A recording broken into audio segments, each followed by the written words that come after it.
Hi everyone, welcome to another episode of Be Fearless podcast. I have with me Sudhanshu here today. He is the co-founder of Recon Village. Sudhanshu, it's a pleasure to have you here. Thank you. Thanks for having me here. So, how has this year's DEF CON for you? The DEF CON has been amazing. Obviously, it's a new venue, so come with its own challenges. But ultimately, it's a great space. People can walk by. People can go to the villages very easily. It's easy to find places and things they want to visit. But yeah, had a great one this year and found many new people, met old friends. So yeah, overall a great experience. That's great to hear. I think you pointed out a very good point. This year it was very easy to look around other villages and Correct. how what kind of presentations they were doing.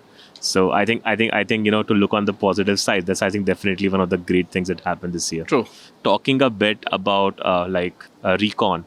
So this year's village, what are some interesting things that you saw like people presenting? Right. So we tried different things this time. So we had like multiple events. We had talks, we had workshops, and we had the live Recon event, which was new, which we launched this year.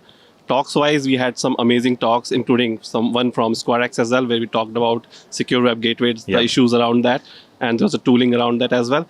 We had amazing investigation-related talks. Talking about the other events, we had like amazing workshop related to investigating and finding people and stuff related to law enforcement.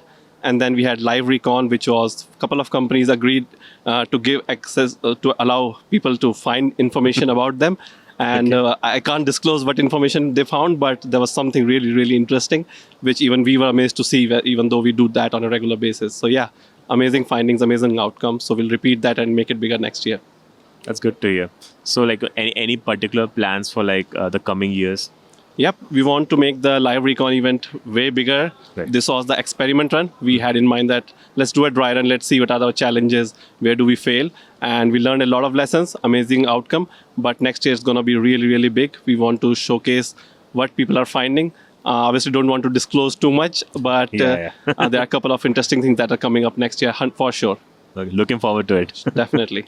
Talking about like attack surface management in general, how would you define like different trends that are, or how it was evolving over the last few years? Right. So being a co-founder of attack surface management company, which is Recon Labs, we see different trends in the area and primarily the shift in the definition itself, right? So attack surface is all about finding your assets, keeping a tab on what's new coming in, what new assets have been created, what are the security risks and postures around it.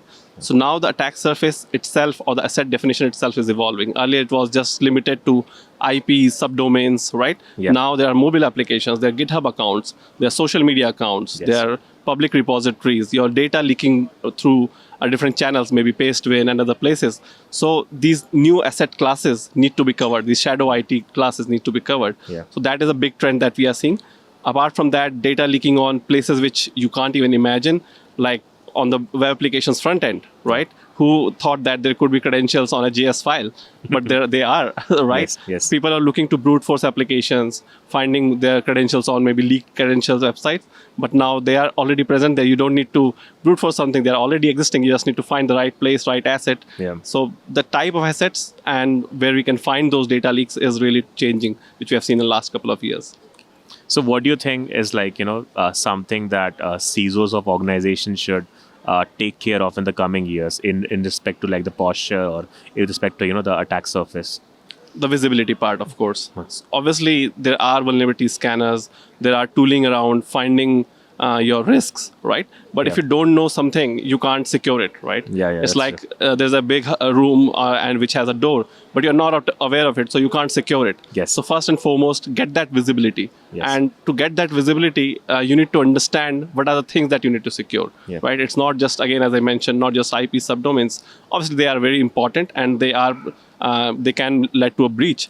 But there are other classes. There are third-party assets. For example, SquareX now protects web applications, your browsers, right? So that is, again, a different asset class in itself. So you need to think about those type of things, which are now becoming your targets, which are becoming your assets, and can become an attack vector eventually.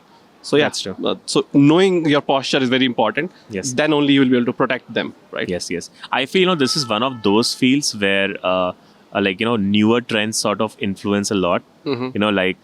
every day, like you mentioned, new assets get added, Correct. and we have to keep up with the whole recon process as well. Correct. Yeah, so I think it's quite interesting as a subject itself. Yeah, definitely. So because recon is the first phase of any kind of assessment, right? True. So either you are doing a phishing campaign or you're doing a vulnerability assessment, you're doing a red team activity. The first phase is recon. Yes. You need to understand your target. You need to know about them. You need to get familiar with them. So recon is definitely worth it, doing it, understanding the process. And as you mentioned, it keeps on evolving. You have to keep on chasing what's the new trend, what's the new thing, what's the new technology that's coming out, which is becoming relevant. Yeah. So yeah, it's definitely worth it. Yeah. So as a topic, like going back, what do you think was your inspiration of starting like the Recon Village? That's a funny story. Actually, we were at DEF CON a few years back, and we were just looking around, roaming around like everyone, looking at what's happening around. And there was no place to sit that we could find. So we thought, let's have a village of our own where we could just sit around and chill. And next year we had a village. Apart from that, obviously, we wanted to contribute to the community. We wanted to share as well as learn from the community of Recon. When we started, there were no Indian villages, so to speak. And we wanted to have something which inspired other villages to get started. And now we have a place of our own where we learn from people, teach other people, contribute to the community. And obviously there are other aspects of it as well, like helping companies get visibility, helping people who are new to the market, who don't have any understanding, who are students. They can get started somewhere. They talk to us, they participate in the events and learn a lot. And it's also obviously a good experience to be around a place like this where there are so many things happening. So you get to know, okay, this is the market trends, or this is what is happening right now. So I might be interested in AI or recon or maybe pen testing or red teaming or whatever they like. So what is your advice for upcoming red teamers, like or people who are starting their career with cybersecurity? First and foremost, have that curiosity, right? Technical skills are relatively easier to learn once you get the knack of it. But having that curiosity and continuing that curiosity over a period of years, that is very difficult. Eventually, other things take priority. So if you're a hacker in real meaning, then keep that curiosity, keep that itch to learn new things, to interact with new things, play around things, shuffle around things. And with that, it may or may not help in your career directly, but it will definitely help you grow as a cybersecurity person or as an infosec person. That's actually very true. Curiosity is really important. 100%. If you lost that, then you won't become the hacker that you were once, right? Thank you so much for coming to the podcast. It was lovely talking to you. Thank you. Thanks for having me. Thanks for the invitation. Thank you.